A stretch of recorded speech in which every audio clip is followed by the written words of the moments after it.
एक सवाल आया है कि आपने बहुत अच्छा मौजू रखा है, बात की है, आपने नया टॉपिक रखा है। मेरा सवाल है कि अगर कोई पुरानी आदत की वजह से जो नुकसान हुआ है उसका अजाला हो सकता है क्या? मैं मायूस तो नहीं करना चाहता दोस्तों को, लेकिन बात यह है कि इस पर बहुत ज्यादा जिदोजहद करनी पड़ती है, बहुत ज्यादा। और फितरत जो है ना वो माफ नहीं करती है। फितरत माफ नहीं करती है, शरीयत माफ कर देती है। फितरत के बहुत फैसले अटल हैं। वो जो 2 + 2 = 4 की तरह चलती है। उसका खमियाजा हमने लोगों को 10-10 साल, 12-12 साल, 15-15 साल भुगतते हुए देखा है अपनी इस दोहाने की लाइफ में। खमियाजा देखा है। जो एक दफा बर्बाद हो गया, अब उसको बिल्कुल सही कर लेना ये किसी की बस में नहीं है।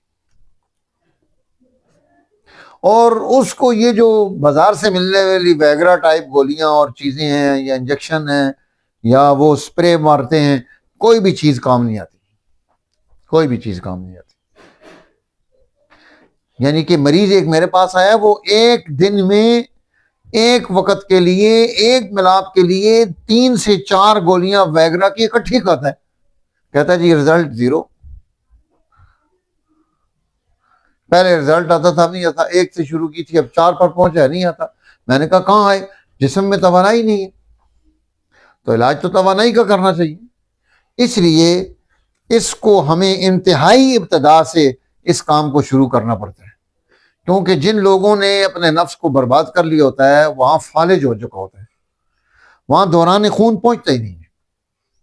अब दौरान खून वहां पहुंचेगा तो वहां कोई तवानाई खड़ी होगी ना, वो नहीं पहुंच रहा, रगें मर गई हैं।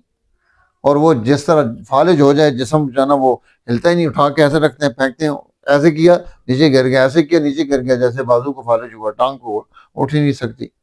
इसी तरह मुख्तलिफ हिस्सों को भी फालिज हो जाते हैं। तो उसको बहुत जीरक के साथ, बड़ी समझ के साथ, केमिकल से निकल कर सही तरीके से टाइम लगाकर इलाज करना पड़ता है। ये कोई छू मंतर नहीं चलता। कोई जो कहते हैं ये कर देंगे, इस माजून के खाने से ये हो जाएगा, कुछ भी नहीं होगा। आप तजर्बा करके देख लें, लाखों रुपए लोगों ने खर्च किए हैं, रिजल्ट नहीं आया।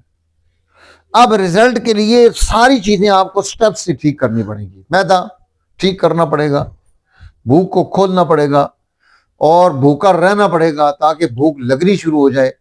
मसाने का इलाज, गुर्दों का इलाज करना पड़ेगा, जिगर का इलाज करना पड़ेगा, दिल का इलाज करना पड़ेगा, दिमाग की कुव्वत की दवाई लेनी पड़ेगी।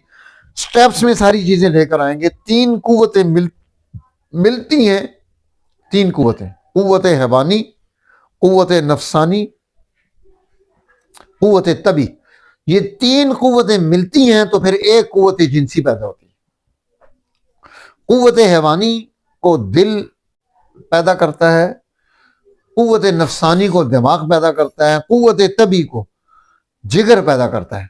तो दिल, दिमाग और जिगर, इन तीनों का हमें फिर दुरुस्त अंदाज से इलाज करके आगे लेके जाना पड़ता है कि इनमें से किस में तहलील है, तहरीक किस में है, तस्कीन कहां पर है, किस तरह से इन चीजों को दुरुस्त करके आगे बढ़ेंगे, उसका इलाज मुआवजा करेंगे। इस तरह से हमें इस पर बहुत ज्यादा मेहनत करनी पड़ती है। अच्छा, मरीज जल्दी नहीं होता है। कोई फटाफट कोई ऐसी गोली, कोई पूड़ी दो जी, कख। बहुत सारे लोग आके कहते हैं कोई कख दो जी। वो पहले आपके बुजुर्गों ने कख दिया था, ठीक हो गए थे। मैंने कहा उस वक्त आप मक्खन शकन भी खाते होते थे, आप तो आप पेप्सियां पीते हैं, अब वो कख बेचारा क्या करे। तो इसलिए हमें अब आहिस्ता आहिस्ता, वो इस तरह से समझो कि जैसे बच्चे को आप बड़ा करते हैं ना, इस तरह से उस मरीज को बड़ा करना पड़ता है। तब जाके कहीं वो कुछ रुपए में से 4 आने, 8 आने, 12 आने तक उसका कुछ गुजारा चल सकता है। 100 फिर भी नहीं होगा, रुपया पूरा नहीं चलेगा।